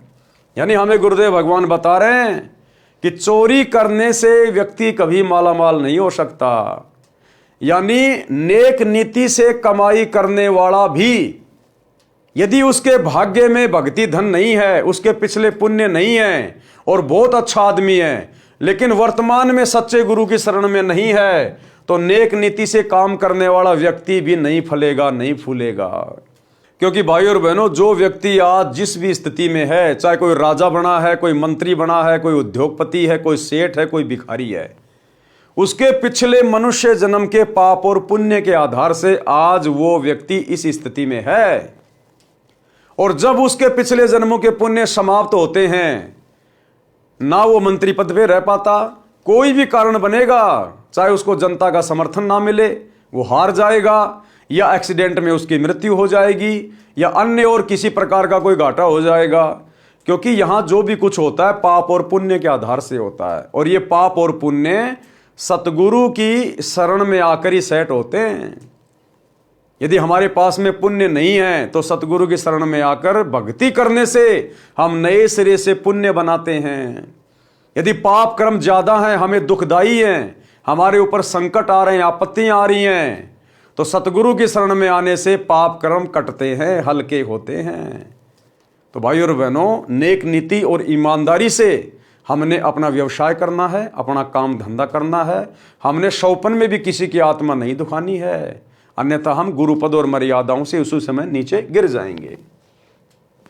संस्कार छूत के रोग की तरह फैलते हैं। अच्छे तथा बुरे संस्कार संक्रमण रोग की तरह फैलते हैं। जैसे भगत के हाथ से बोए गए बीज में भी भक्ति संस्कार प्रवेश होते हैं। जो उस अन्न को खाता है उसमें भी भक्ति की प्रेरणा होती है। यदि कोई नशा करने वाला तथा किसी प्रकार के अन्य विचारों को मन में मंथन करता हुआ हाड़ी बीज बोता है तो उस बीज में भी उसके विचार प्रवेश होते हैं जो उस अन्न को खाने वाले को प्रभावित करते हैं। इसीलिए तो कहते हैं जैसा खाओगे अन्न वैसा होगा मन, और जैसा पियोगे पानी वैसी होगी वाणी। क्योंकि हम किस घर का अनाज खा रहे हैं, किस घर का पानी पी रहे हैं। खाना बनाते समय माता बहनों के दिमाग में क्या चल रहा है, कोई सुखी है, कोई दुखी है, कोई क्या चिंतन कर रही है, वो गुण उस खाने में प्रवेश करते हैं और खाने वाले को भी प्रभावित करते हैं। इसलिए गुरुदेव कह रहे हैं कि ये जो संस्कार होते हैं ना, ये संक्रमण की तरह फैलते हैं, संक्रमण की तरह, छूत के रोग की तरह। इसलिए हमने बहुत सोच समझकर अन्य घर में खाना खाना चाहिए, वहां का पानी पीना चाहिए, बहुत सोच समझकर, क्योंकि खाने पीने का हमारे विचारों पर बहुत गहरा असर पड़ता है। उदाहरण दिया गुरुदेव भगवान ने। एक बहन ने गुरुजी से दीक्षा ले रखी थी। उसके घर पर गुरुजी आए तथा साथ में एक शिष्य भी था। उस बहन की बहन भी किसी कार्यवश उसी दिन आ गई। एक बार एक गुरु था, वो अपने एक चेले के साथ में अपनी एक शिष्या के घर गया। उस दिन उसकी बहन भी घर आई हुई थी, और जो उसकी बहन जो घर आई थी वो बहुत दुखी थी, क्योंकि थोड़े दिन पहले उसकी बेटी का पति मर गया था। इस बात को लेके बड़ी चिंतित थी वो कि हे भगवान मेरी बेटी का क्या होगा, हे भगवान मेरी बेटी विधवा हो गई, अब इसका आगे क्या होगा। और वो खाना बना रही थी उन संतों के लिए, और खाना बनाते बनाते इस प्रकार के चिंतित विचार उसके दिमाग में चल रहे थे, और वो सारे विचार उस खाने में ऐड हो रहे थे। रात को उस संत के चेले को सौपन आया। एक बहन ने गुरुजी से दीक्षा ले रखी थी, उसके घर पर गुरुजी आए तथा साथ में एक शिष्य भी था। उस बहन की बहन भी किसी कार्यवश उसी दिन आ गई। उसका दामाद मृत्यु को प्राप्त हो गया था। लड़की के छोटे छोटे बच्चे थे, वो बहुत चिंतित थी। रह रहकर विचार उठ रहे थे कि बेटी का निर्वाह कैसे होगा। बेटी तो उजड़ गई, देवर जेठ किसी के नहीं होते, बच्चों को कौन पालेगा। हे भगवान ये क्या बनी, कौन से जन्म का पाप आड़े आ गया। उपदेशी बहन भोजन बनाने लगी तो उसकी बहन उसकी सहायता करने लगी। वो जिसका दामाद मर गया था वो भी खाना बनाने में सहयोग करने लगी। अधिक भोजन उस बहन ने बनाया जिसका दामाद मर गया था। संत भगत खाना खाकर सो गए। सुबह भगत ने गुरुदेव जी से कहा कि हे गुरुदेव, आज रात्रि में निंद्रा के दौरान मन बहुत दुखी रहा। जैसे मेरा दामाद मर गया, बेटी के छोटे छोटे बच्चे हैं, उनकी बेहद चिंता सताती रही। इसका क्या कारण होगा, कैसे निर्वाह होगा। गुरुजी ने अपनी शिष्या से पूछा कि बेटी आज रात्रि का भोजन किसने बनाया था। उसने उत्तर दिया कि मेरी छोटी बहन आई है, उसने बनाया था। संत ने पूछा उसको कोई कष्ट है क्या। शिष्या ने उत्तर दिया कि गुरुदेव कष्ट तो बहुत ज्यादा है। लड़की के छोटे छोटे बच्चे हैं, दामाद की मृत्यु हो गई है, सारा सारा दिन मेरी बहन इसी चिंता में रहती है। दिन में कई कई बार ये कहती रहती है कि बेटी का क्या होगा, कैसे बच्चों का पालन करेगी। गुरु जी ने शिष्य को बताया कि उस बेटी के विचार भोजन में प्रविष्ट हुए और खाने वाले को प्रभावित किया। मेरे को भी यही परेशानी सारी रात रही थी। वो गुरुजी बोला कि बेटा मेरे को भी पूरी रात सौपन में इसी प्रकार के कष्ट हो रहे थे।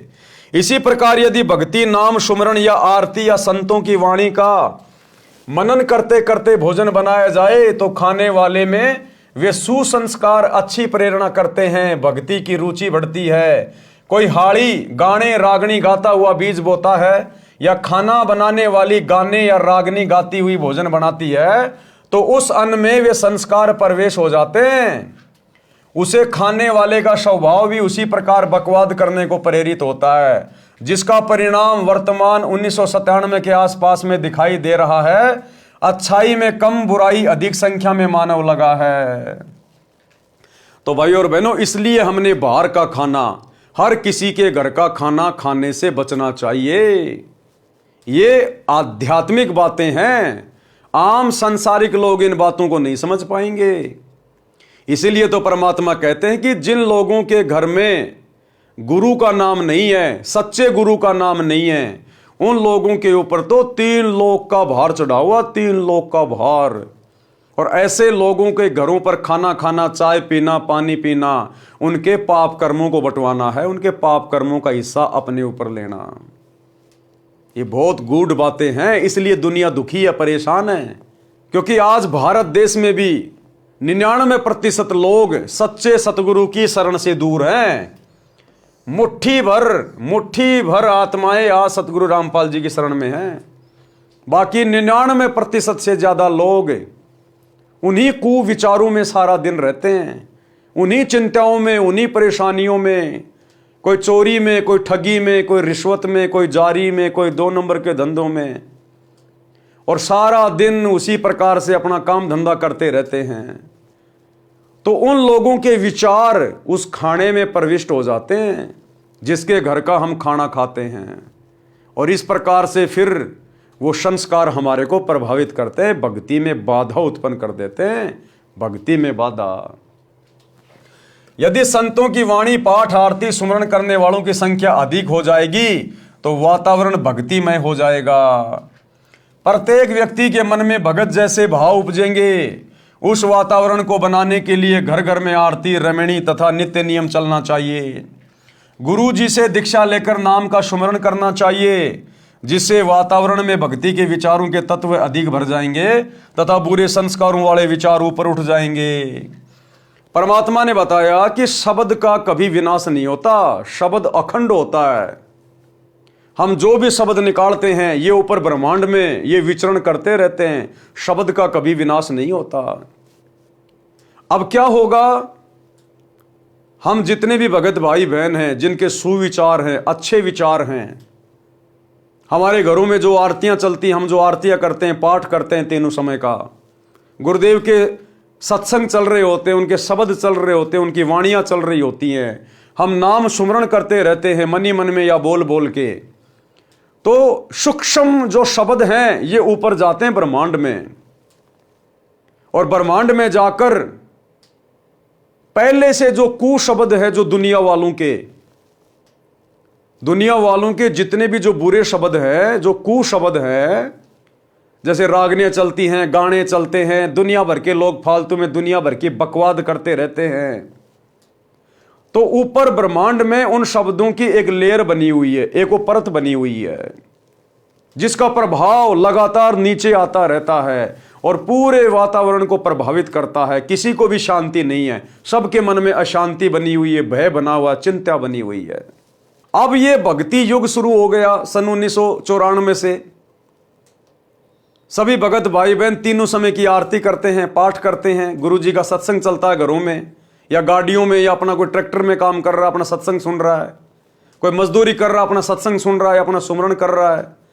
तो हमारे मुख से निकले हुए सुशब्द अब ब्रह्मांड में ऊपर जा रहे हैं, और ऊपर जो दुनिया वालों के कुशब्द की जो लेयर है, जो परत है, उसके नीचे इन अच्छे शब्दों की एक दूसरी लेयर बन जाएगी, एक नई जो है वो परत बन जाएगी।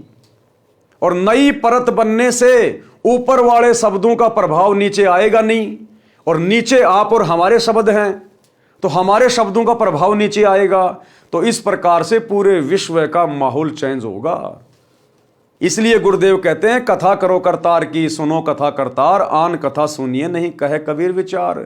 भगत के मुख से कभी भी हंसी मजाक की बातें नहीं निकलनी चाहिए।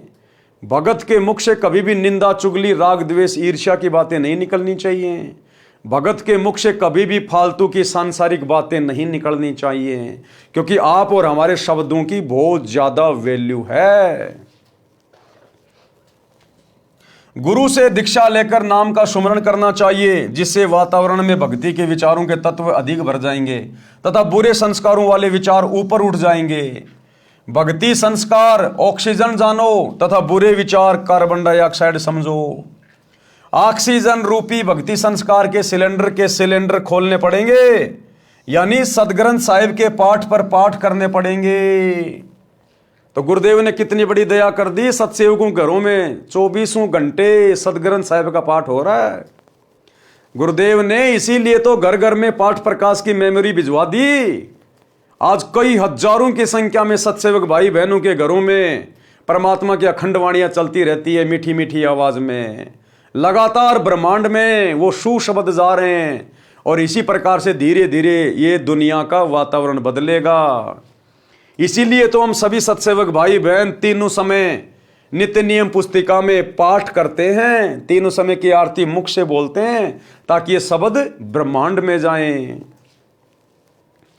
यानी सदग्रंथ साहिब के पाठ पर पाठ करवाने पड़ेंगे तथा तीनों समय की संध्या नित्य कर्म करने होंगे, सुमरण करना होगा। भक्ति करने वालों की संख्या बढ़ेगी तो भक्ति के विचार भी पृथ्वी पर अधिक फैलेंगे, जिनसे प्रत्येक के मन में शांति का आभास होगा। सत्संग करने किसी के घर जाते थे तो पहले दिन तो हमारा भी मन अशांत हो जाता था, फिर प्रत्येक भगत अपनी अपनी रमेणी सुबह के नित्य नियम शाम की आरती तथा सुमरण करते, फिर सत्संग सुनाता, तब उस घर से बुरे विचार यानी कुसंस्कार निकल जाते। सुसंस्कारों की अधिकता होने से मन शांत होता। जब हम सत्संग या पाठ करके अगले गांव जाने लगते थे तो पूरा परिवार रोने लग जाता था। उनको इतनी शांति तथा संत भक्तों के संग में मिलती थी, उन संस्कारों का प्रभाव महीनों भर रहता था। यदि नाम लेकर प्रतिदिन की तीनों संध्या व सुमरण परिवार के लोग करने लग जाएं तो वह शांति सदा बनी रहेगी।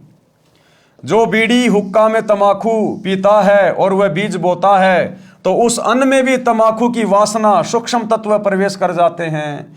उस अन्न को खाने वाले में भी तमाकू सेवन करने की प्रेरणा बन जाती है। देखो कितना गहरा असर होता है।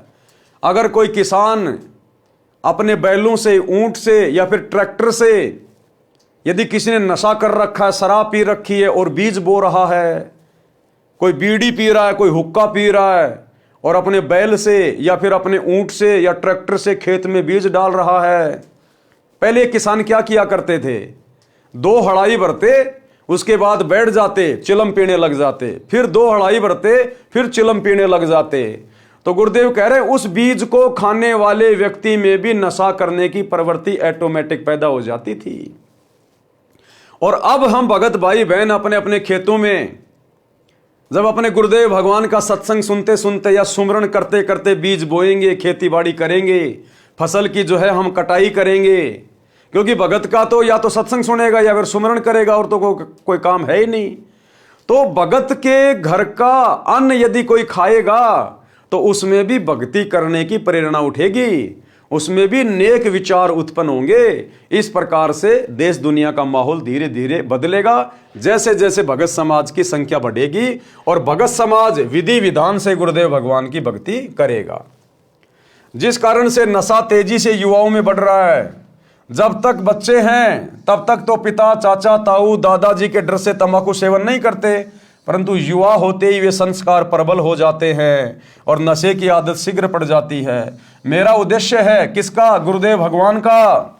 मेरा उद्देश्य है कि मानव समाज से नशा तथा अन्य सर्व बुराई जड़ से समाप्त करके धरती पर स्वर्ग बनाऊं। परमात्मा कबीर जी का कहा वचन साकार हुआ देखना चाहता हूं। उन्हीं की प्रेरणा व शांति से यह अनमोल कार्य सफल हो रहा है। ये दास तथा मेरे अनुयायी सच्ची नियत से इस मिशन की सफलता के लिए प्रयत्नशील है। सफलता की पूरी आशा है। जब गुरुदेव भगवान ने कह दिया कि सफलता की पूरी आशा है तो उसे कोई मिटा नहीं सकता। साध वचन पलटे नहीं, पलट जाएं ब्रह्मांड। सांसारिक चूं-चूं में भक्ति करनी पड़ेगी। तो भाई और बहनों, आज के वीडियो में हम केवल इतना ही लेंगे। हम धीरे धीरे इस पवित्र पुस्तक जीने की राह के ऊपर वीडियो बनाते हुए आगे बढ़ेंगे, क्योंकि हमारा मकसद केवल वीडियो बनाकर छोड़ना नहीं है। हमारा मकसद है इन कथाओं से शिक्षा लेना। सतगुरुदेव भगवान हमें क्या समझाना चाहते हैं, हमें कैसा भगत बनाना चाहते हैं, अपने मिशन को किस प्रकार से आगे बढ़ाने के लिए आप और हम सभी भगत भाई बहनों ने सेवा करते हुए मिशन में सहयोग करना है। ये पूरा विश्व अपना ही भाई बहन है। सभी इसी कबीर परमात्मा सतगुरु रामपाल जी की आत्मा है, इन्हीं के बच्चे हैं। आज हमें इस बात का पता चल गया, अन्य भगत भाई बहनों को अभी इस बात का आभास नहीं है। तो हमने अपने आचार विचार व्यवहार से, अपनी बोलचाल से, अपनी भक्ति से हमने सभी के सामने ऐसा उदाहरण पेश करना है, अपनी मर्यादाओं को ध्यान में रखकर, ताकि सभी आत्माओं की रुचि भक्ति की ओर बढ़े। और ये असर सामने वाले पे उस समय होगा जब हम खुद अपने गुरुजी के वचनों को फॉलो करेंगे और एक नेक भगत की तरह हम लोग व्यवहार करेंगे। तो भाई और बहनों, आज के वीडियो में केवल इतना ही। कल रात्रि 8 बजे सभी भगत भाई बहन फिर से लाइव जुड़िए। तब तक गुरुदेव भगवान हम सबको आज्ञा दें, इजाजत दें, सद्बुद्धि दें, आशीर्वाद दें। बंदी छोड़ सतगुरु रामपाल जी भगवान की जय हो। भाई जो गुरु बचन पे डट के, कट गे फंद 84 के, कट गे फंद 84 के, कट गे फंद 84 के। भाई जो गुरु बचन पे डट के, कट गे फंद 84 के।